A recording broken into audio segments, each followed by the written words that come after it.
묵상 기도하시겠습니다.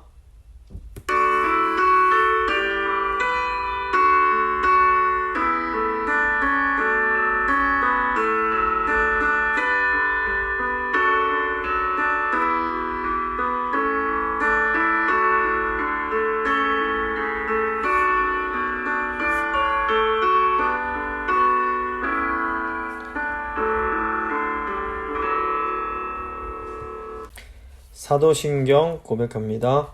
나는 전능하신 아버지 하나님, 천지의 창조주를 믿습니다. 나는 그의 유일하신 아들 우리 주 예수 그리스도를 믿습니다. 그는 성령으로 잉태되어 동정녀 마리아에게서 나시고 본디오 빌라도에게 고난을 받아 십자가에 못 박혀 죽으시고 장사된 지 사흘 만에 죽은 자 가운데서 다시 살아나셨으며 하늘에 오르시어 전능하신 아버지 하나님 우편에 앉아 계시다가 거기로부터 살아있는 자와 죽은 자를 심판하러 오십니다. 나는 성령을 믿으며 거룩한 공교회와 성도의 교제와 죄를 용서받는 것과 몸의 부활과 영생을 믿습니다. 아멘. 찬송가 208장입니다. 찬송가 208장 찬양하시겠습니다.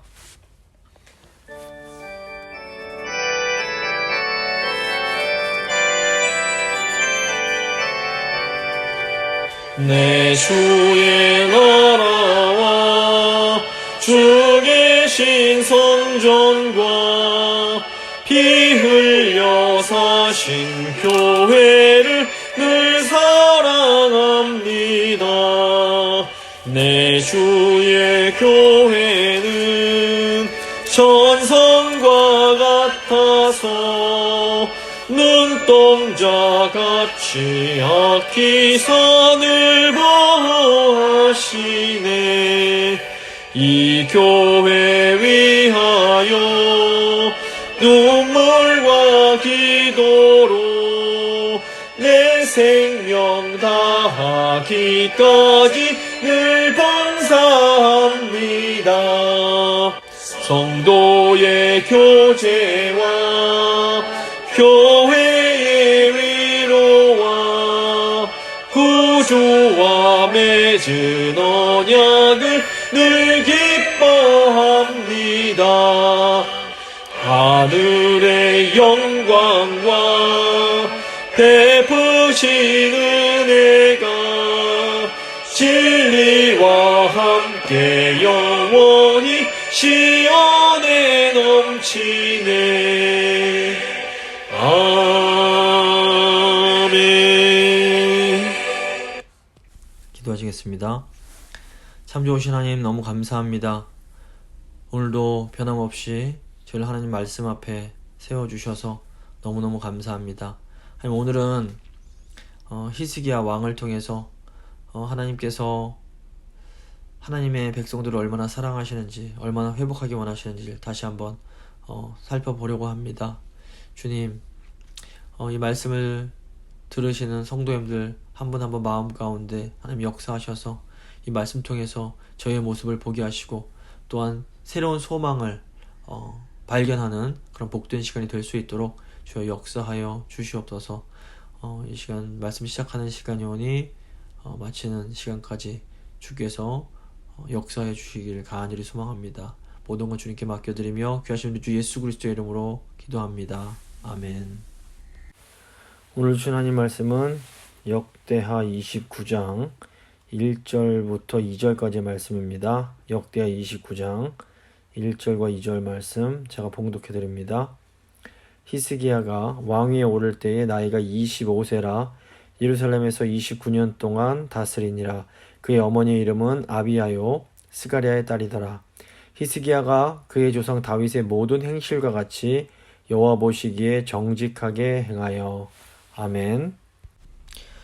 오늘은 역대기 39강 역대하 29장부터 30장 말씀 함께 나누고 기도하겠습니다. 히스기야 시대는 이 북이스라엘 왕국이 아수르에게 멸망을 하고 이 남유다에서는 이 히스기야의 아버지 아하스 왕의 악정 때문에 굉장히 큰 어려움과 이런 영적인 어두움이 있을 시기였습니다. 종교적으로는 그 예루살렘 성전의 제2가 완전히 마비되어 있었고 또 정치적으로도 굉장히 큰 위기 상황이었습니다. 그래서 인간적으로만 보면 이 아하스가 완전히 엉망으로 만들어 놓은 이 남유다 왕국에 더 이상 희망이 보이지 않을 때였습니다. 하지만 하나님은 히스기야를 왕으로 세우심으로 남유다를 다시 회복시켜 주십니다. 1절 29장 1절입니다. 히스기야가 왕위에 오를 때에 나이가 25세라 예루살렘에서 29년 동안 다스리니라. 그의 어머니의 이름은 아비하요 스가랴의 딸이더라. 히스기야가 그의 조상 다윗의 모든 행실과 같이 여호와 보시기에 정직하게 행하여. 히스기야는 즉위 직후 종교개혁을 단행함으로 예루살렘의 성전 제의를 회복하고 예배를 통해서 멸망했던 이 북이스라엘의 남은 백성들을 끌어안는 어떤 정치적인 통일을 이루어냅니다. 또 히스기야는 정치적인 위기 속에서 여호와 하나님만을 신뢰함으로 종교적으로나 정치적으로 다윗과 솔로몬 시대의 버금가는 이스라엘의 전성기를 맞게 됩니다. 우리는 하나님께서 우리를 위해서 어떻게 행하실지를 다 예측할 수 없습니다. 우리 눈으로 보기에는 완전히 망한 것 같고 더 이상 안 될 것 같은 이런 상황 속에서도 하나님은 새 일을 행하실 수 있습니다. 그러므로 우리에게 중요한 것은 어떤 상황 속에서든지 하나님 한 분만을 의지하는 것입니다. 히스기야의 이 통치는 크게 이제 종교적인 사건 3가지, 또 정치적인 사건 3가지로 이제 역대기에서는 다루게 됩니다. 오늘은 그 중에서 29장 또 30장에 해당하는 종교적 사건 2가지를 한번 생각해 보도록 하겠습니다. 히스기야는 이제 무엇보다 남유다에 무너졌던 예배를 개혁을 합니다. 열왕기를 보시면 딱 한 절로 히스기야 왕의 종교개혁을 기록하고 있습니다. 열왕기하 18장 4절입니다. 그가 여러 산당들을 제거하며 주상을 깨뜨리며 아세라 목상을 찍으며 모세가 만들었던 놋뱀을 이스라엘 자손이 이때까지 향하여 분향함으로 그것을 부수고 누후스단이라 일컬었더라. 이 말씀에서 보는 것처럼 그 고질적인 남유다의 왕들의 죄악이던 산당을 히스기야가 제거하는 것을 볼 수 있습니다. 역대기를 보면 이 히스기야가 남유다에 행했던 종교개혁을 29장부터 31장에 이르는 3장에 걸쳐서 아주 자세하게 설명하고 있습니다. 이걸 보면, 그리고 이제 정치적인 부분은 딱 한 장만 할애하는데, 이걸 보면 역대기가 정치적인 면보다는 이 종교적인, 영적인 내용을 더 자세히 초점을 맞추고 있음을 보게 됩니다. 역대기는 히스기야 왕의 이 개혁을 열왕기서보다 훨씬 더 광범위하고 아주 긍정적으로 설명을 합니다. 이제 29장은 이제 성전을 재봉헌하는 것과 속죄제를 드리는 내용이 나옵니다. 29장은 히스기야 왕이 성전의 제사, 성전의 예배를 회복하는 내용입니다. 히스기야는 왕이 된 직후에 성전문을 열고 보수하며 제사장들과 레위인들을 소집해서 이 성전을 스스로 이들을 성결케 하고 성전을 정화하는 명령을 내립니다. 3절부터 5절까지 내용입니다. 첫째 해 첫째 달에 여호와의 전 문들을 열고 수리하고 제사장들과 레위 사람들을 동쪽 광장에 모으고 그들에게 이르되 레위 사람들아 내 말을 들으라. 이제 너희는 성결하게 하고 또 너희 조상들의 하나님 여호와의 전을 성결하게 하여 그 더러운 것을 성소에서 없애라. 지금 5절부터 11절을 보시면 이제 히스기야 왕이 제사장과 레위인들에게 이제 어떤 의미에서 설교하는 내용이 나옵니다. 히스기야는 무엇보다 자기의 조상들이 여호와 하나님께 범죄했다는 것을 잘 자각하고 있었습니다. 이게 참 중요합니다. 이 영적인 회복은 우리의 죄를 깨닫는 것에서 시작이 되기 때문입니다. 6절 보시면 우리 조상들이 범죄하여 우리 하나님 여호와 보시기에 악을 행하여 하나님을 버리고 얼굴을 돌려 여호와의 성소를 등지고 또 낭실문을 닫으며 등불을 끄고 성소에서 분향하지 아니하며 이스라엘의 하나님께 번제를 드리지 아니하므로. 이 조상들의 죄는 구체적으로 성전의 문을 닫아버리고 등불을 끈 채 제사를 드리지 않았던 겁니다. 하나님께서 주신 율법을 보면 성전에는 항상 불을 켜놓고 분향하며 제사를 드려야 하는 것을 보게 됩니다. 그런데 히스기야의 아버지 아하스 왕이 통치할 때에는 성전에서 더 이상 제사가 드려지지 않았습니다. 하나님의 나라인 유다, 그리고 유다의 하나님의 거처인 성전에서 예배가 드려지지 않는다라는 것은 아주 심각한 일입니다.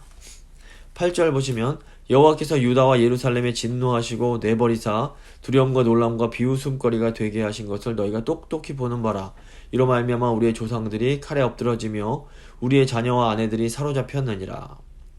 히스기야 왕은 지금은 북이스라엘이 망하고 남유다가 공격을 받고 남유다 백성들이 포로로 사로잡힌 이 모든 것이 여호와 하나님께 대한 조상들의 죄로 인해 하나님이 진노하셨기 때문이다 라고 고백을 합니다.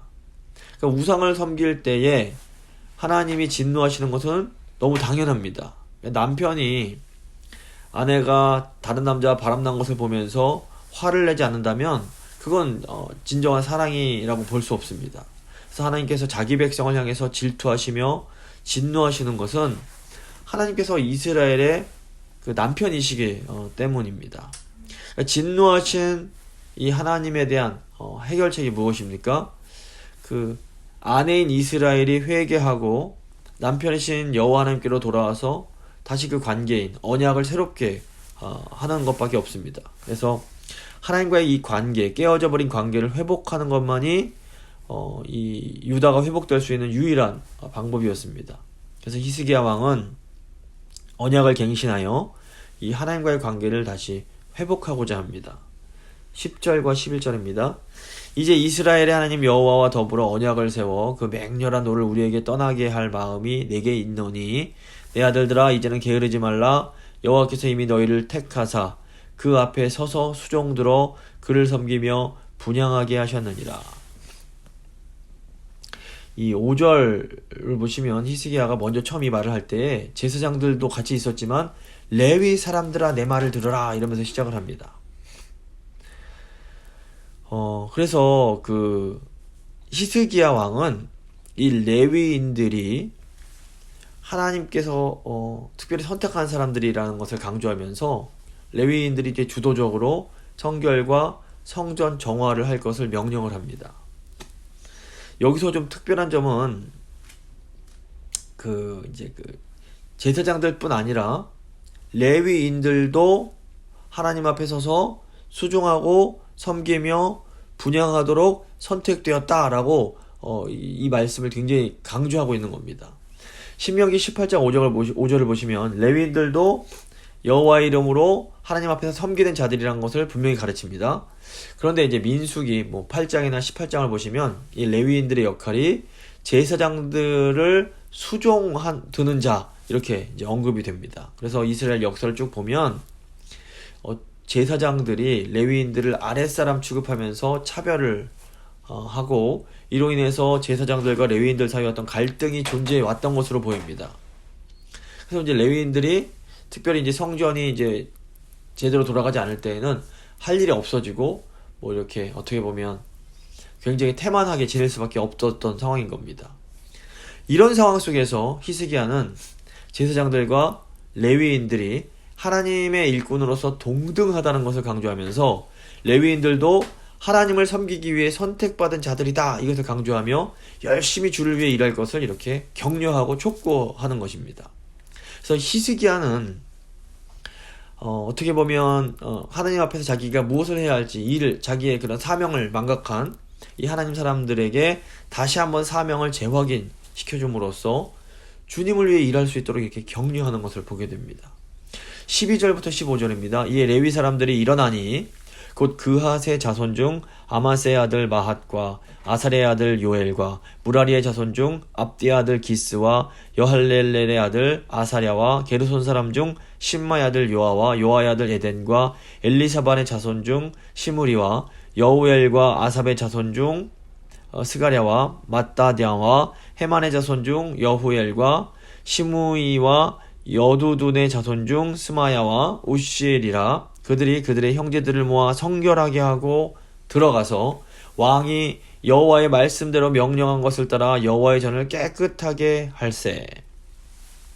지금 보면 이제 그 왕을 통해서 사명을 다시 재확인한 레위인들이 정말 다시 일어나는 것을 보게 됩니다. 여기서 12절에서 레위 사람들이 일어나니 할 때 일어났다는 것은 단순히 막 물리적으로 앉았다가 자리에서 일어나는 것을 의미하는 것이 아닙니다. 그동안 영적으로 침체되어 어떻게 보면 하나님의 사역에서 물러나 있던 레위인들이 히스기야를 통해서 전해진 하나님의 말씀을 듣고 다시 영적으로 일어나서 하나님의 뜻을 행할 수 있게 된 것을 말합니다. 레위인들은 일어나서 정말 이름들이 한 명 한 명 나오는데 이 사람들이 왕의 명령에 따라 이제 부지런히 자신들을 성결하게 하고 그리고 성전을 정화하는 일에 뛰어들게 됩니다.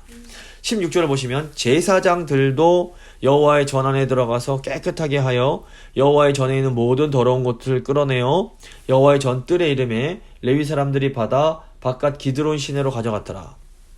그러니까 레위인들이 일하니까 제사장들도 왕의 부름을 따라 성전 정화를 위해서 움직입니다. 그러니까 제사장들 같은 경우에는 하나님의 일을 하기 위해서 이 레위인들의 도움이 반드시 필요했던 겁니다. 제사장들의 수도 많지 않을 뿐더러 해야 하는 일들이 달랐기 때문에 제사장들만으로는 성전을 섬길 수가 없었던 겁니다. 제사장들이 성전 안쪽에 더러운 것들을 이제 선 왕들이 막 더러운 우상 같은 걸 성전 안에 갖다 놨는데 이것들을 싹 들어다가 밖으로 내오면 레위인들이 성전 바깥에서 그것을 받아다가 저 기드론 시내로 가서 폐기시켰던 겁니다. 그래서 하나님의 일을 하기 위해서는 제사장도 필요하고 레위인도 필요한 겁니다. 그러니까 제사장과 레위인이 누가 더 높고 낮은가로 이렇게 접근하면 문제가 될 수밖에 없습니다. 그러니까 제사장과 레위인은 질서 가운데 서로 협력하는 하나님을 위해서 함께 일하는 관계라는 것을 잊어서는 안 되는 겁니다. 사실 이 질서와 권위의 문제는 하나님 나라가 이루어지는 가정이나 교회에도 똑같이 적용될 수 있습니다. 이 가족들 간의 관계는 질서 가운데 하나가 되어 함께 하나님을 섬기는 관계지 누가 더 높고 누가 더 낮은 관계가 아닙니다. 하나님께서 남편에게 가장이라는 이 권위를 주셨습니다. 하지만 그렇다고 해서 남편이 아내보다 더 뛰어나거나 더 높은 사람이라는 의미는 아닙니다. 부모 자식 관계도 마찬가지입니다. 부모가 하나님의 권위를 받았기에 자녀는 부모님께 순종을 해야 됩니다. 하지만 그렇다고 해서 부모가 자녀들보다 더 뛰어난 인간이고 더 높은 인간이다 이런 의미는 아닌 겁니다. 그래서 이 관계, 이 질서가 무엇인지 권위가 무엇인지 이걸 잘 이해할 필요가 있습니다. 교회도 마찬가지입니다. 장로교의 경우에는 가르치는 장로인 목사와 또 치리하는 장로님들이 하나님이 주신 권위를 받았습니다. 그래서 교인들이 이 권위에 순종하는 것이 옳습니다. 하지만 그렇다고 해서 목사나 장로가 다른 성도들보다 더 뛰어난 신자라거나 더 높은 신자라는 의미는 아닌 것입니다. 하나님을 위해서 주님의 몸된 교회를 섬기기 위해서 권위를 받은 것이지, 그리고 이 권위를 겸손함으로 잘 사용해서 교회를 세우는 것이 이제 장로들의 임무이지 장로들이 더 높은 곳에서 지시하고 이런 관계가 아니라는 겁니다. 그래서 장로들과 성도들은 질서 가운데 서로 협력하면서 하나님을 함께 섬기는 그런 관계이지 더 높아서 위에서 군림하고 더 낮아서 비굴하게 굴종하고 이런 관계가 아니라 서로 사랑 가운데 섬기고 서로 사랑 가운데 이렇게 치리하는 그런 관계라는 것을 저희가 잘 이해해야 됩니다. 그래서 구약시대나 신약시대나 하나님은 이 공동체를 세우기 위해서 공동체의 질서를 위해서 권위를 부여하십니다. 그래서 권위를 남용하고 오용하는 이 권위 주인은 분명히 잘못된 것이지만 그럼에도 여전히 권위는 너무너무 중요한 겁니다. 그래서 권위를 맡은 자는 그 권위를 잘 겸손하게 사용해야 하고 또 일반 성도들은 이 권위에 정말 하나님께 순종하는 마음으로 잘 순종하는 것이 이 아름다운 관계입니다. 히스기야 왕은 이렇게 잘못된 권위주의로 인해서 영적으로 침체되고 위축되어서 하나님의 사역에서 물러나 있던 레위인들에게 다시금 사명의식을 고취함으로 그들이 제사장들과 함께 하나님의 성전을 위해서 일할 수 있도록 이렇게 고취합니다. 17절부터 19절 보시면 첫째 달 초하루에 성결하게 하기를 시작하여 그 달 초 8일에 여호와의 낭실에 이르고 또 8일 동안 여호와의 전을 성결하게 하여 첫째 달 16일에 이르러 마치고 안으로 들어가서 히스기야 왕을 보고 이르되 우리가 여호와의 온 전과 번제단과 그 모든 그릇들과 떡을 진설하는 상과 그 모든 그릇들을 깨끗하게 하였고 또 아하스 왕이 왕위에 있어 범죄할 때에 버린 모든 그릇들도 우리가 정돈하고 성결하게 하여 여호와의 제단 앞에 두었나이다 하니라. 이게 제사장들과 레위인들이 함께 협력해서 성전을 정화하고 아하스 왕에 의해서 더럽혀졌던 성전 기물들로 성결하게 합니다. 제사장들과 레위인들이 성전을 정화한 후 성전 기물을 봉헌하자 히스기야 왕이 일찍 일어나서 신하들과 함께 성전에 가서 속죄 제사를 드리게 됩니다. 20절부터 21절입니다. 히스기야 왕이 일찍 일어나 성읍의 귀인들을 모아 여호와의 전에 올라가서 숫송아지 7마리와 순양 7마리와 어린 양 7마리와 수렴소 7마리를 끌어다가 나라와 성소와 유다를 위하여 속죄 제물로 삼고 아론의 자손 제사장들을 명령하여 여호와의 제단에 드리게 하니 히스기야 왕이 나라와 성전과 유다 백성들을 위해서 하나님 앞에 속죄 제물을 드립니다. 그리고 이제 제사장은 이 속죄제를 위한 제물을 왕과 백성들 앞으로 끌고 와서 그곳에 안수하고 피를 제단에 뿌림으로 온 이스라엘을 속죄합니다. 22절부터 24절입니다. 이에 숫소를 잡음에 제사장들이 그 피를 받아 제단에 뿌리고 또 숫 양들을 잡음에 그 피를 제단에 뿌리고 또 어린 양들을 잡음에 그 피를 제단에 뿌리고 이 속죄 제물로 드릴 수점소들을 왕과 회중 앞으로 끌어오매 그들이 그 위에 안수하고 제사장들이 잡아 그 피를 속죄제로 삼아 제단에 드려 온 이스라엘을 위하여 속죄하니 이는 왕이 명령하여 온 이스라엘을 위하여 번제와 속죄제를 드리게 하였음이더라.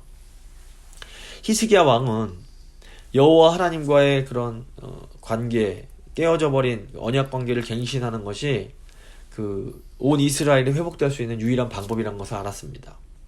그래서 히스기야는 언약을 갱신하기 위해서 먼저 이 성전을 깨끗하게 정화하고 그 후에 이제 백성들을 위한 속죄제를 드리게 됩니다. 이것은 하나님께 제사를 드리는 이 성전과 또 제사를 드리는 하나님의 백성들이 다 부정해졌음을 의미합니다. 거룩하신 하나님은 하나님의 백성들도 하나님처럼 거룩하기를 원하시고 요구하십니다.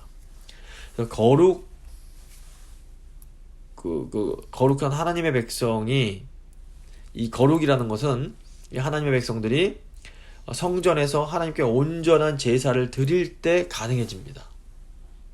그래서 하나님 백성들이 성전에서 온전히 하나님을 예배할 때 하나님의 죄 용서를 받고 하나님께서 주시는 거룩한 백성으로 살아갈 수가 있었던 겁니다. 그래서 예배가 참 중요합니다.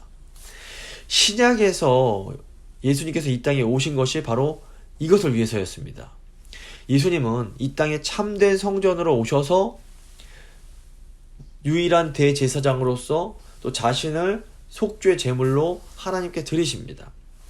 그래서 이제 우리는 참성전이요 유일한 대제사장이시요 유일한 속죄 제물이신 예수님 안에서 죄 용서를 받고 우리 예수님을 통해서 하나님께 나아가 온전한 예배를 드림으로 죄사함 받고 하나님 앞에서 거룩함을 입을 수 있게 되었습니다. 그래서 성소가 정결케 되고 예배자들이 성결케 되어 하나님께 제사 드릴 때에 이 성전에서 어떤 일이 일어나는가 하면 다시 찬송과 아름다운 그런 음악이 흘러나오게 됩니다. 속죄제사가 이루어질 때에 히스기야 왕은 다윗의 규정대로 제사에 수반되는 음악을 위해 레위인들을 임명하게 됩니다. 25절 보시면 왕이 레위 사람들을 여호와의 전에 두어서 다윗과 왕의 선견자 갓과 선지자 나단이 명령한 대로 재금과 비파 수금을 잡게 하니 이는 여호와께서 그의 선지자들로 이렇게 명령하셨음이라. 하나님께 드리는 속죄제에서 제사장들은 제사 업무를 담당하고 레위인들은 성전과 관련된 일뿐 아니라 하나님을 찬양하는 일을 담당하게 됩니다. 히스기야 왕은 레위인들의 사명의식을 고취해서 그들로 하여금 다시 일어날 수 있게 할 뿐 아니라 그들이 해야 할 일, 합당한 임무를 부여함으로 이 제사장들과 동역해서 함께 하나님을 예배할 수 있게 합니다.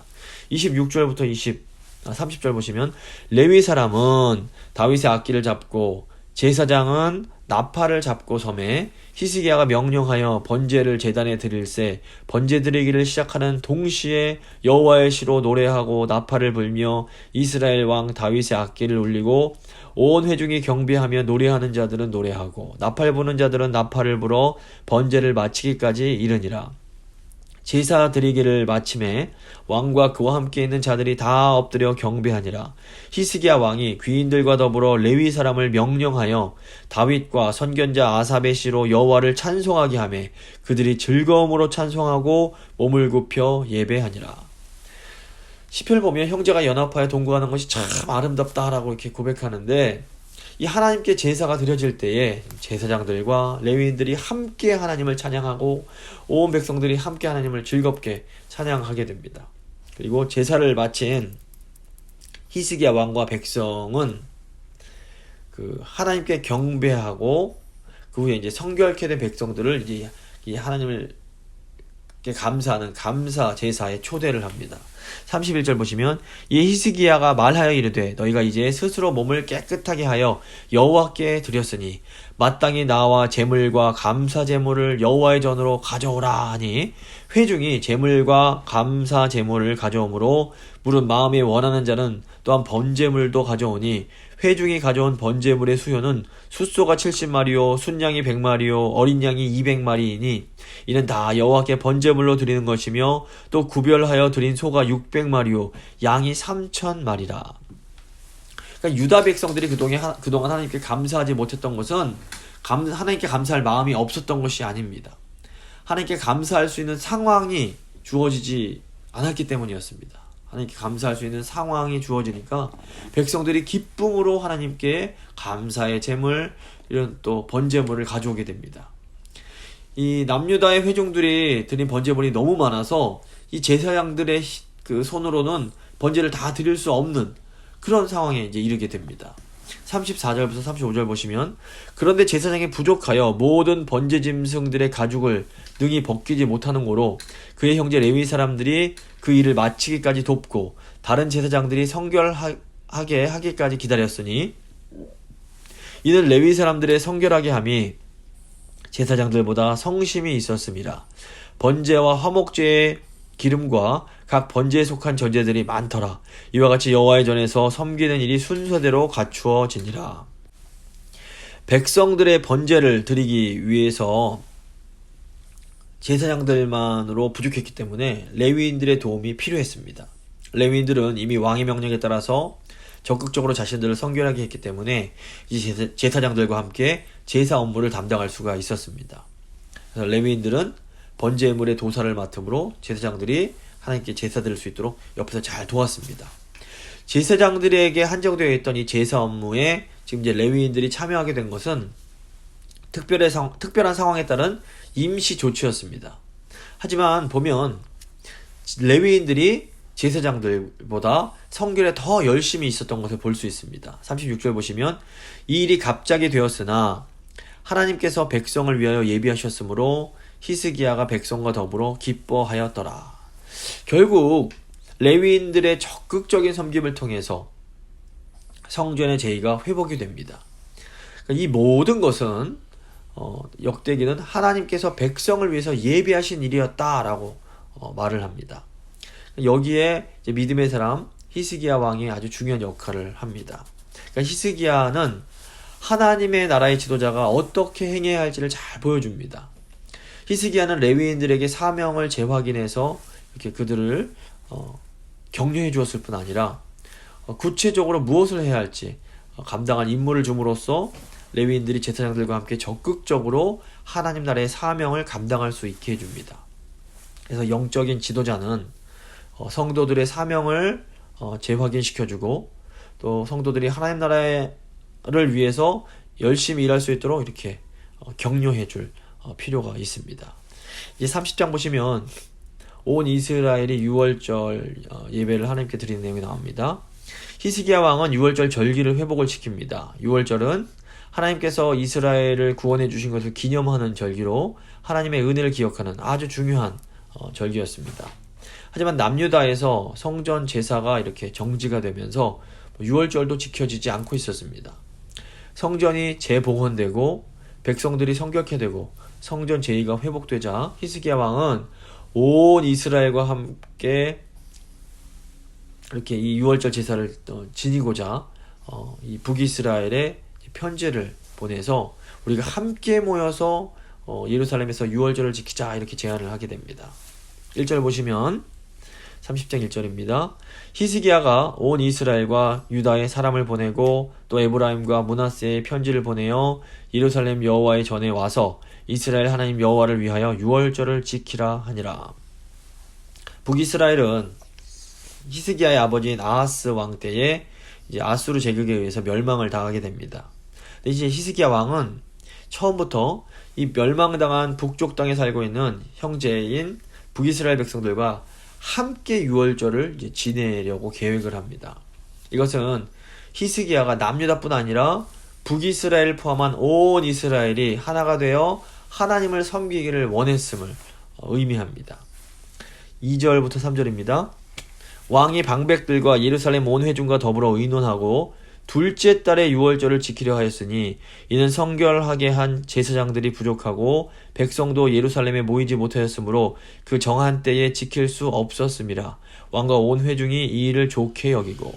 히스기야가 사람들을 보내서 이제 유월절에 초대를 했는데 유월절을 지키려고 보니까 일단 성결케 된 제사장이 충분치 않았습니다. 제사장이 자신들을 성결하게 해야 이 업무를 감당할 수 있는데 일단 제사장이 충분하지 않았고 또 백성들이 예루살렘으로 제때에 다 모이질 못했습니다. 그래서 율법에서 규정하고 있는 것처럼 첫째 달에 유월절을 지킬 수가 없는 상황이 됐습니다. 또 이 북이스라엘부터 그 지역에서 또 예루살렘으로 와야 됐기 때문에 이 첫째 달에 맞춰서 오기가 힘들었던 것으로 보입니다. 결국 히스기야 왕이 이 유월절을 지킴에 있어서 자기 혼자서 결정하지 않고 방백들과 백성들, 온 회중과 더불어서 이걸 어떻게 하면 좋겠는가 의논한 후에 첫째 달이 아니라 둘째 달에 유월절을 지키자 이렇게 결정을 하게 됩니다. 여기에 바로 히스기야 왕의 어떤 유연성이 나타납니다. 히스기야 왕은 하나님의 율법을 지키는데 누구보다 열심인 사람이었습니다. 하지만 이 율법을 문자적으로 사람들 안 왔어도 시간 됐으니까 지키자 이렇게 문자적으로 적용하기보다는 그 율법의 목적에 더 집중하는 것을 보게 됩니다. 그래서 유월절은 정해진 시간에 정확하게 드리는 것보다 온 이스라엘이 하나님의 구원에 감사하며 드리는 이 목적이 더 중요했던 겁니다. 그래서 히스기야 왕이 유월절의 이 정신과 목적에 집중함으로 유월절을 지키고자 할 때 모든 백성들도 이것을 다 좋게 여깁니다. 복음서 보시면 이 바리새인들의 경우에는 이 안식일의 율법을 문자적으로 지키는데 집착을 합니다. 그래서 예수님을 막 비난합니다. 하지만 우리 예수님은 안식이라는 율법의 목적과 그 정신에 더 집중하심으로 더 온전하게 안식일을 지키신 것을 볼 수가 있습니다. 그래서 이것은 그러니까 우리가 하나님의 율법, 하나님의 말씀을 우리 삶에 적용할 때 어떻게 해야 될지에 대한 아주 귀중한 통찰을 제공합니다. 문자적이고 기계적으로 율법을 지키는 것보다 더 중요한 것이 그 율법의 정신과 목적을 잘 고려해서 지혜롭게 그것을 적용하는 것입니다. 그래서 우리가 하나님의 말씀을 지킬 때에도 막 이것을 그냥 문자적으로 지키는데 집착하기보다는 그 율법에 담긴 하나님의 마음, 하나님의 뜻이 무엇인지를 잘 생각하고 그것을 우리의 삶에 맞게 모든 백성들이 함께 순종할 수 있도록 잘 적용하는 것이 굉장히 중요합니다.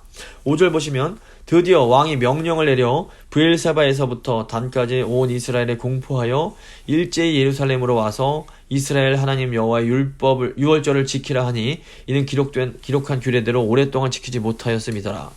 히스기야 왕이 이제 그 보발군 메신저들을 북이스라엘을 포함한 온 이스라엘 지파에 보내서 함께 유월절을 지키도록 초청을 합니다.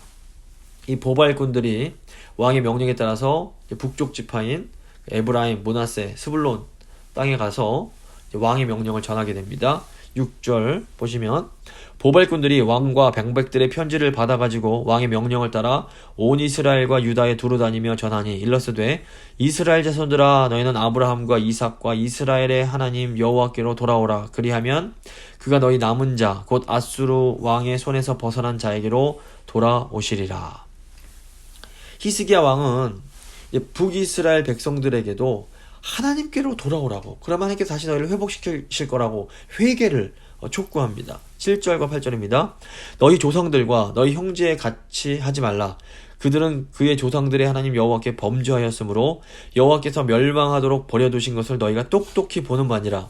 그런즉 너희 조상들 같이 목을 곧게 하지 말고 여호와께 돌아와 영원히 거룩하게 하신 전에 들어가서 너희 하나님 여호와를 섬겨 그의 진노가 너희에게서 떠나게 하라. 히스기야 왕은 담대하게 북이스라엘도 남유다와 마찬가지로 여호와 하나님께 범죄해서 하나님께 징계를 받았다 이렇게 말을 합니다. 그리고 그렇기 때문에 아직도 너희가 하나님의 진노 아래에 있다 이렇게 말을 하고 있습니다. 9절 보시면 너희가 만일 여호와께 돌아오면 너희 형제들과 너희 자녀가 사로잡은 자들에게서 자비를 입어 다시 이 땅으로 돌아오리라. 너희 하나님 여호와는 은혜로우시고 자비하신지라. 너희가 그에게로 돌아오면 그의 얼굴을 너희에게서 돌이키지 아니하시리라 하였더라. 히스기야는 듣기 좋은 말로 북이스라엘에게 괜찮다 말하지 않습니다. 분명히 북이스라엘이 무엇을 잘못했는지 죄를 지적하고 참된 진리를 전함으로 북이스라엘이 정말로 온전히 회복되기를 바랍니다. 그래서 너희가 돌아오면 하나님께서 다시 너희에게 얼굴을 돌려주실 것이다. 분명히 말을 하는 겁니다. 참 이상한 것은 히스기야가 이렇게 하나님 말씀을 이제 전했을 때에, 하나님의 은혜에 초청을 했을 때에 두 종류의 반응이 나타나는 겁니다. 10절 보시면 보발꾼이 에브라임과 므낫세 지방 각 성읍으로 두루 다녀서 스불론까지 이르렀으나 사람들이 그들을 조롱하며 비웃었더라.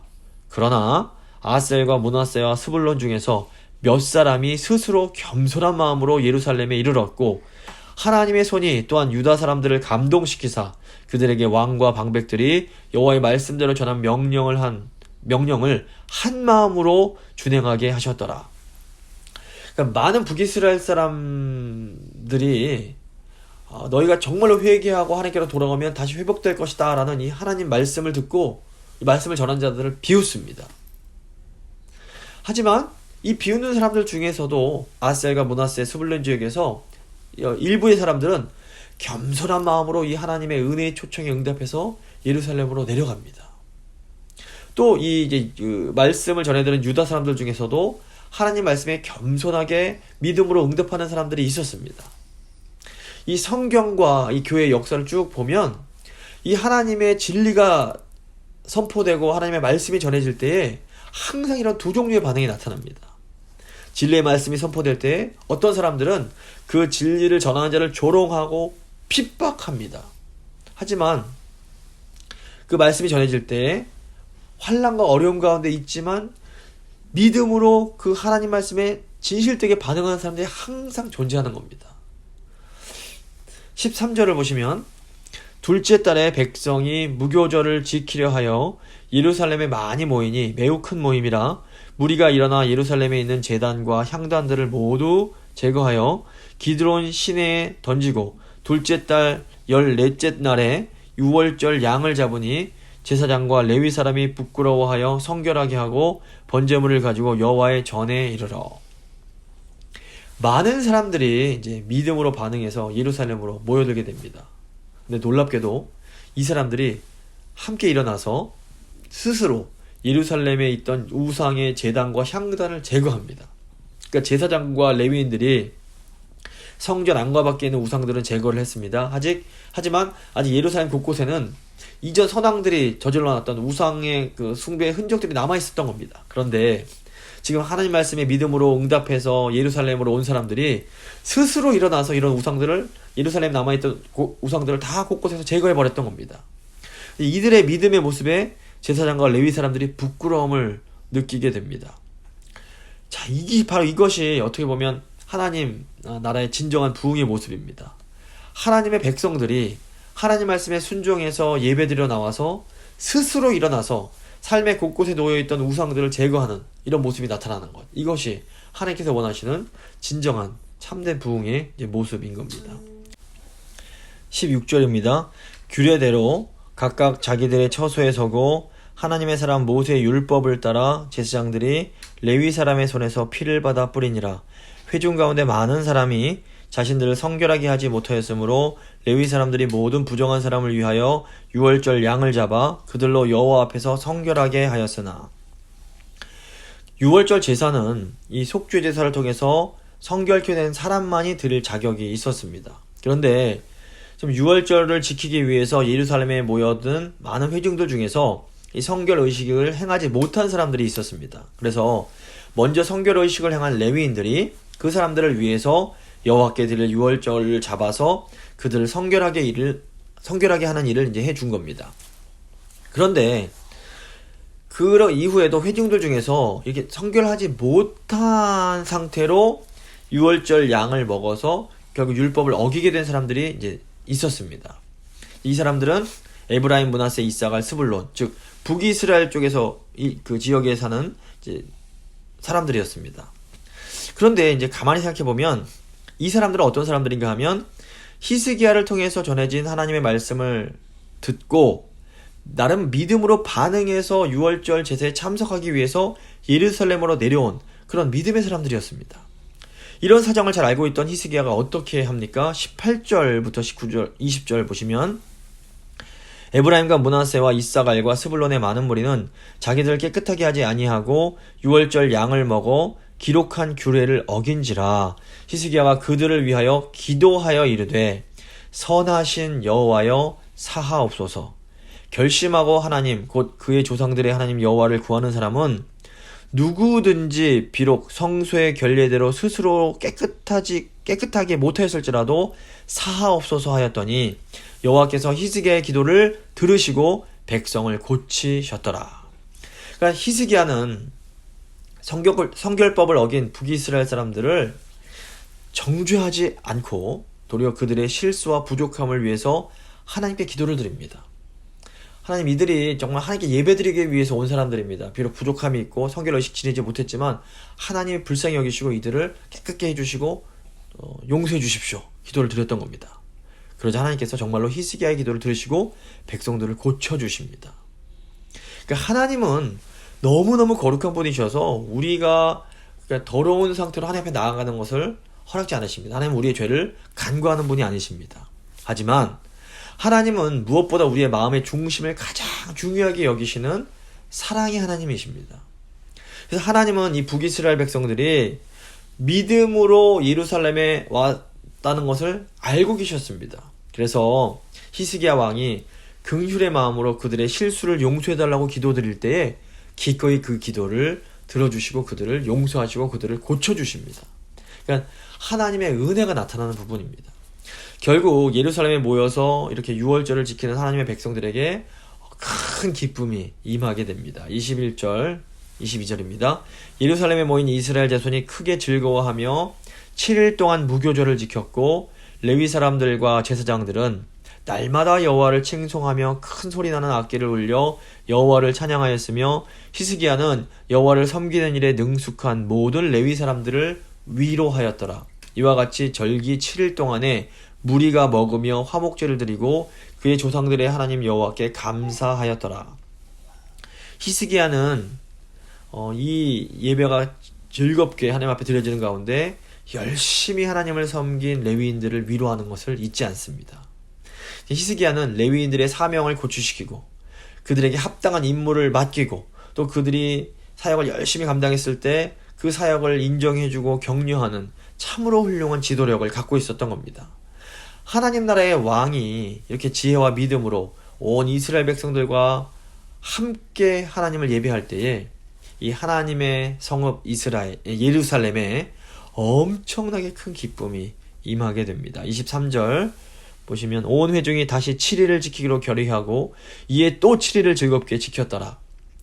유다왕 히스기야가 숫송아지 1000마리와 양 7000마리를 회중에게 주었고 방백들은 숫송아지 1000마리와 양 10,000마리를 회중에게 주었으며 자신들을 성결하게 한 제사장들도 많았더라. 유다 온 회중과 제사장들과 레위 사람들과 이스라엘에서 온 모든 회중과 이스라엘 땅에서 나온 나그네들과 유다에 사는 나그네들이 다 즐거워하였으므로 예루살렘에 큰 기쁨이 있었으니 이스라엘 왕 다윗의 아들 솔로몬 때로부터 이러한 기쁨이 예루살렘에 없었더라. 보시면 절기를 너무 좋으니까 일주일을 더 지냅니다. 그리고 왕도 백성들에게 넉넉하게 먹을 것을 주고, 또 자발적으로 돈 있는 사람들이 다 자기들 것을 백성들에게 공개를 다 하는 겁니다. 그래서 정말 기쁨이 넘치고 즐거움이 넘치고, 다윗과 솔로몬 왕 이후에 이런 즐거움이 없을 만큼 정말 이 땅에 하나님 나라가 임해서 천국 잔치가 지금 벌어진 겁니다. 하나님 앞에 참된 예배가 회복될 때에 하나님은 이 제사장과 레위인들을 통해서 온 백성에게 축복의 메시지를 주십니다. 27절입니다. 그때에 제사장들과 레위 사람들이 일어나서 백성을 위하여 축복하였으니 그 소리가 하늘에 들리고 그 기도가 여호와의 거룩한 처소 하늘에 이르렀더라. 예배가 회복됨으로 하나님의 축복이 회복되고, 그 백성들이 하나님께 드리는 기도가 하늘의 처소에 닿는, 이런 좀 하나님과의 그 교제가 완전히 회복된 모습입니다. 이 땅에 천국이 이루어졌던 것입니다. 그래서 우리가 온전히 마음을 합해서 우리를 거룩하게 하고 하나님을 예배할 때에 결국 우리는 하나님께서 주시는 참된 복을, 안식을, 기쁨을 받아 누리게 됩니다. 하나님은 하나님 백성들에게 복 주기를 너무 기뻐하시고 너무 원하시는 하나님이십니다. 그래서 하나님께서 우리에게 거룩해라, 예배해라 말씀하시는 것은 우리에게 이 영생의 복, 하늘의 복, 하늘의 기쁨을 주시기 위함임을 우리가 절대로 잊어서는 안 됩니다. 말씀을 마무리 짓겠습니다. 하나님은 선왕의 악정으로 인해서 환난과 절망 속에 빠져있던 이 남유다에 하나님의 사람 히스기야를 왕으로 세우심으로 참된 예배를 회복시키시고 다시 큰 복을 내려주십니다. 히스기야 왕은 믿음으로 먼저 성전의 예배를 회복합니다. 이 과정 가운데 영적으로 침체되어 있던 레위인들의 사명을 고취시켜주고 그들에게 합당한 사역을 줘서 일하게 하는 영적 지도력을 발휘합니다. 또한 히스기야는 성전의 예배를 회복한 후에 멸망당한 북이스라엘의 지파들을 유월절 절기에 초대해서 온 이스라엘의 연합을 추구합니다. 이 과정에서 열심히 사역하는 레위인들을 격려해주고, 또 정말 마음은 있지만 연약해서 실수한, 범죄한 북이스라엘 지파를 위해서 중보하는 모세와 같은 영적 지도자의 모습을 또 보여줍니다. 결국 히스기야의 지도하에 하나님 앞에 참된 예배가 회복될 때 하나님 이 남유다의 예루살렘에 하나님 나라의 큰 기쁨과 복이 회복되게 됩니다.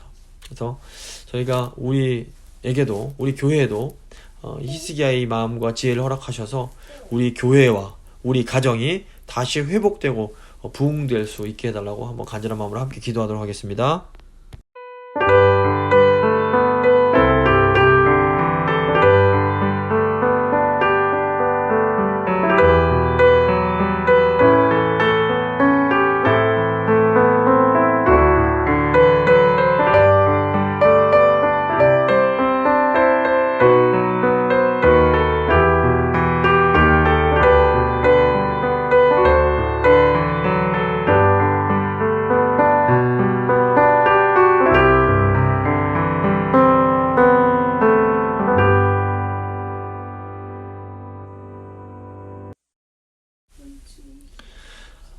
살아계신 하나님 감사합니다. 하나님은 은혜의 하나님이시며 복의 하나님이시며 부흥의 하나님이심을 저희가 고백합니다. 아버지, 남유다의 상황이 정말로 최악으로 다다랐을 때에 하나님은 히스기야라는 하나님의 사람을 세우심으로 다시 남유다를 부흥케 하신 것을 저희가 보게 됩니다. 주님, 저희에게 히스기야의 마음을 허락하여 주시옵소서. 히스기야처럼 정말 하나님을 경외하고 예배를 사모하고 백성들을 격려하고 백성들을 하나 되게 하는 아버지 그런 영적 지도력을 아버지 저희 교회에도 허락하여 주시옵소서. 그래서 히스기야처럼 간절한 마음으로 예배를 드리고 하나 되며 나아갔을 때에 아버지 예루살렘에 정말 하나님 나라가 임했던 것처럼 저희 가정과 저희 교회에도 아버지 정말 하나님의 나라, 하나님의 기쁨, 하나님의 복이 회복될 수 있도록 주여 저희를 붙들어 주시옵소서.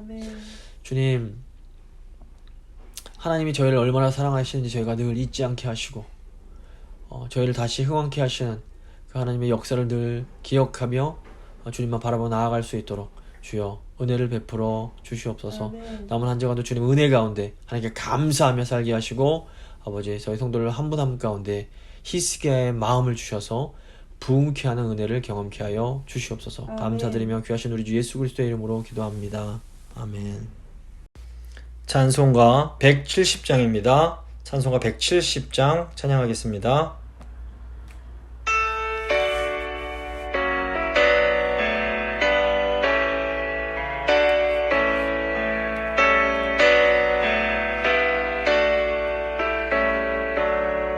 내 주님은 살아계셔 날 지켜주시니 그 큰 사랑 인하여서 나 자유 얻었네.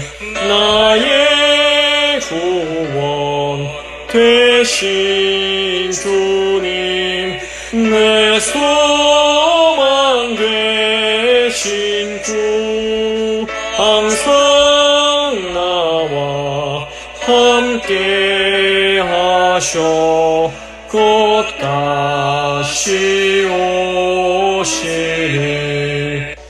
나를 거룩하게 하려 주 나를 부르니 주의 뜻에 내게 넘쳐 주 뜻을 이루리.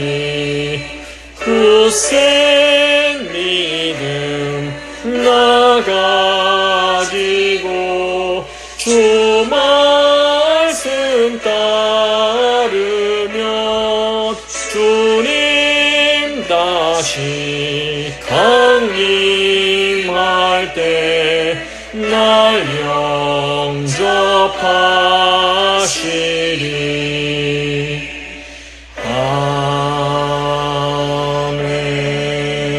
아멘. 주님 가르쳐 주신 기도로 예배 마치도록 하겠습니다. 하늘에 계신 우리 아버지, 아버지의 이름을 거룩하게 하시며 아버지의 나라가 오게 하시며 아버지의 뜻이 하늘에서와 같이 땅에서도 이루어지게 하소서. 오늘 우리에게 일용할 양식을 주시고 우리가 우리에게 잘못한 사람을 용서해 준 것 같이 우리 죄를 용서해 주시고 우리를 시험에 빠지지 않게 하시고 악에서 구하소서. 나라와 권능과 영광이 영원히 아버지의 것입니다. 아멘.